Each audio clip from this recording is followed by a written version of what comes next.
অতল ছায়ায় অবগাহন। লেখনীতে মেহেরুমা নূর। পর্ব সংখ্যা ৩। চোখের উপর রোদের তেজ গাঢ় হলে ইয়ানা আর ঘুমিয়ে থাকতে পারল না। আড়মোড়া ভেঙে উঠে বসল সে। আজ অনেকদিন পর এত ভালো ঘুম হয়েছে তার। শেষ কবে ভালো করে ঘুম হয়েছে মনে নেই তার। ভাবনার মাঝে দরজায় কড়া পড়ল।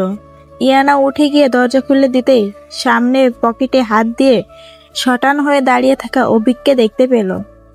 ইয়ানা সদ্য ঘুম থেকে উঠে আসা ফোলা মুখায়ব আর এলোমেলো চুল দেখে অভিক শব্দহীন হাসি টেনে বলল, তোমাকে এই মুহূর্তে দেখে মনে হচ্ছে আজ তো একটা বাফার ফিশ।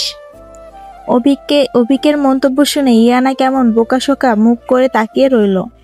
তার সেই মুখভঙ্গি অভিকের কাছে এতটাই কিউট লাগলো যে তার হাত দুটো আপনা আপনি ইয়ানার দুই গালে চলে গেল।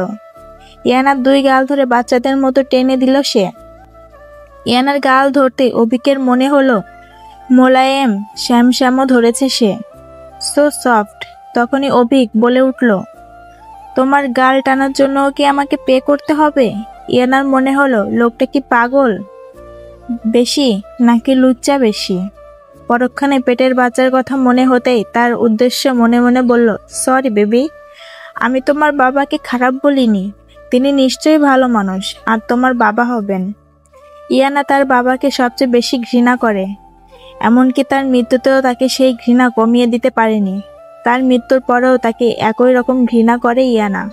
সে জানে কাউকে ঘৃণা করাটা কত তিক্ত জিনিস। তাই সে চায় না তার পেটের বাচ্চা তার বাবার সম্পর্কে এমন কিছু হোক। সে চায় তাদের সম্পর্ক অনেক সুন্দর হোক। ইয়ানাকে চুপ থাকতে দেখে অভিক বলে উঠল, ও তার মানে এটা ছেলের জন্য না? ইয়ানা ভাবনা থেকে বের হয়ে বলল, এমন কিছু না, আসলে আগে কখনো এমন অফার কেউ করেনি তাই বুঝতে পারিনি। আপনি চাইলে গাল টানতে পারেন, আপনাকে এটার জন্য পে করতে হবে না। ও তার মানে ফ্রিতে পাবো এটা? কিন্তু এটা কেমন হয়ে যায়? তুমি কিছু চাও এর পরিবর্তে? ডিনারে কিছু মজাদার খেতে চাও? বাইরে কোনো রেস্টুরেন্টে গিয়ে? সারাদিন ঘরে বসে নিশ্চয়ই ভালো লাগে না? ইয়ানা একটু ভেবে বলল, ঠিক আছে, আমি হাঁসের মাংস খেতে চাই। অভিক হাসি মুখে ইয়ানার মাথার উপর হাত বুলিয়ে বলল, ঠিক আছে, কাজ শেষে আমি নিয়ে যাব তোমাকে। সাবধানে থেকো। আসি তাহলে। আচ্ছা। দুপুরে খেতে বসে আবারও তার প্লেটে সামান্য খাবার দেখতে পেল ইয়ানা। মুখ মলিন করে ইয়ানা ভাবল, এটা কি মানুষের খাবার নাকি ইঁদুরের? এমনিতে রোজ যা দিত আজ তো তার চেয়েও কম। লরেন খাবার দিয়ে বলল, শুনলাম আজ নাকি মিস্টার অভিকের সাথে ডিনারে যাবেন, তাই লাঞ্চ একটু লাইট দিয়েছি। ইয়ানা বলল, ও আচ্ছা, ঠিক আছে। আর হ্যাঁ, রেস্টুরেন্টের খাবারে অনেক স্ট্রেচিং স্টল আর সোডিয়াম থাকে, তাই বেশি না খাওয়ার চেষ্টা করবেন।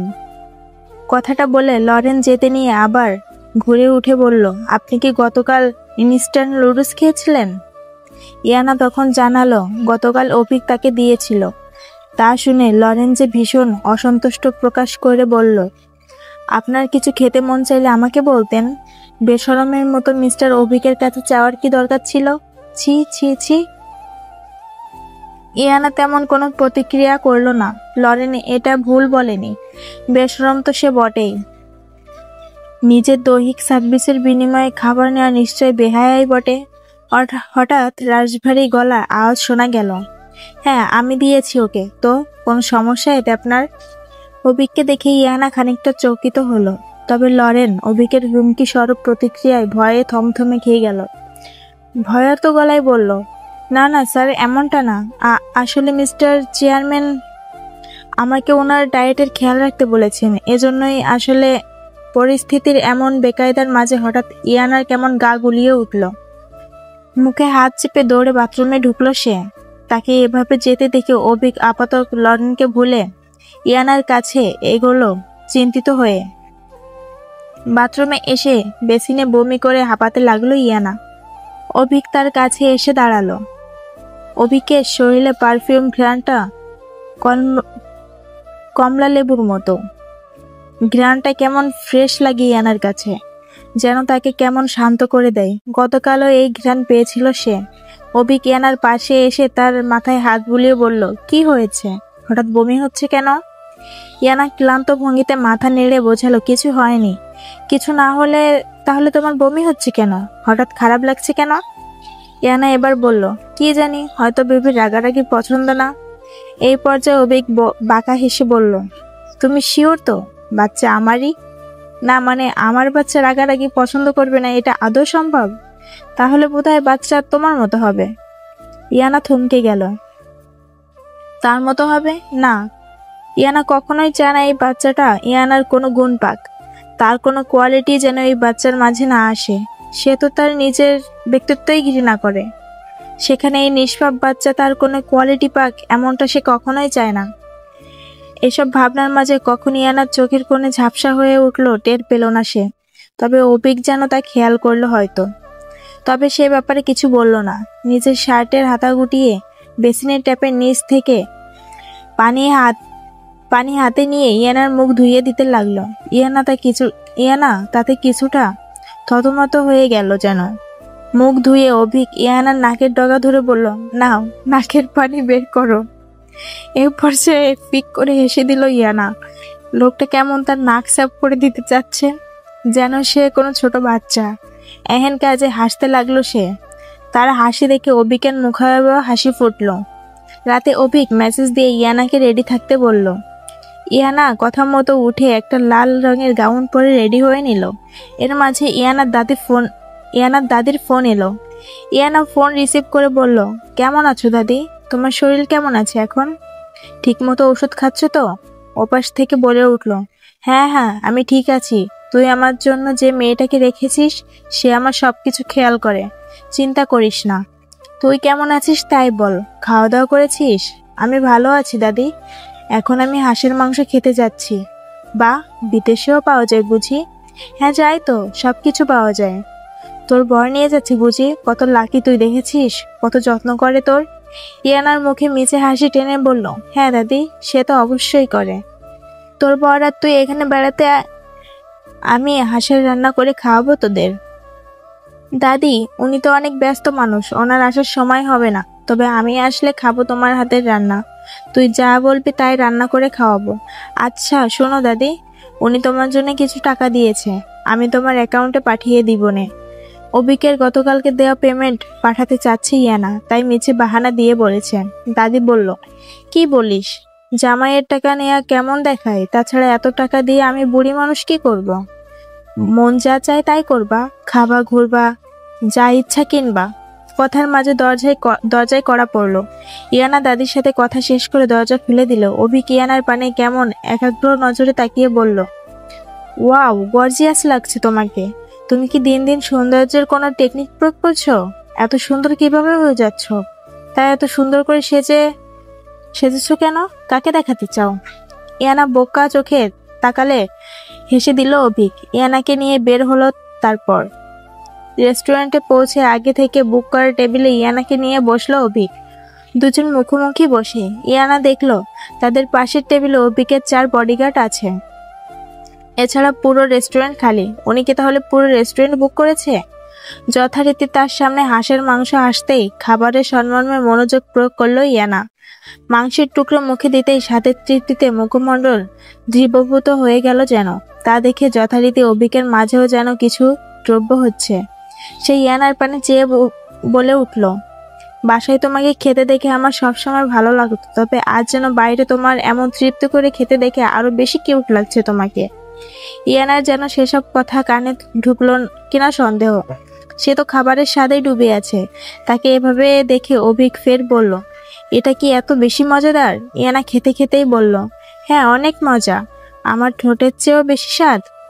আচমকা এমন কথায় মুখের মাঝে খাবার থাকা অবস্থায় স্থির হয়ে ভেবেচাকা হয়ে তাকালো ইয়ানা। ঠোঁটে আর থুতনিতে মাংসের ঝোল লেগে আছে এখনো। তার এমন তাকানো দেখে হো হো করে হেসে উঠল অভিক। হেসে দিয়ে বলল, হা হা হা, তোমার চেহারা দেখো। সরি, আর ডিস্টার্ব করছি না তোমাকে। তুমি সময় নিয়ে ইচ্ছা মতো খাও।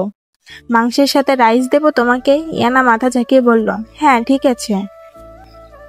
অভিক রাইস ইয়ানার প্লেটে দিয়ে ইয়ানা সেটা খেতে খেতে বলল, আর হ্যাঁ, আপনার প্রশ্নের উত্তর হলো, এই পর্যন্ত যত কাস্টমারের সাথে কিসিং এক্সপিরিয়েন্স হয়েছে তার মাঝে আপনার সাথে কিসটা সবচেয়ে বেটার ছিল।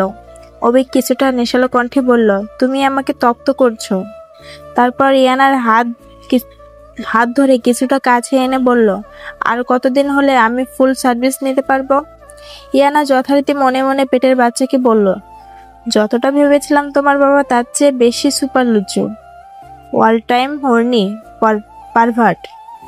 তারপর অভিকের প্রশ্নের জবাবে বলল, সেটা জানি না, ডক্টরের কাছে গেলে জিজ্ঞাসা করতে হবে। ঠিক আছে, আমি পরের বার তোমার সাথে তাহলে ডাক্তারের কাছে যাব। ঠিক আছে, তোমার খাওয়া হয়ে থাকলে আমার সাথে হাঁটতে যেতে পারো। হাঁটতে যেতে চাও? হ্যাঁ, কেন নয়। ইয়ানা কতদিন এভাবে হাঁটতে যায়নি মনেই পড়ে না তার।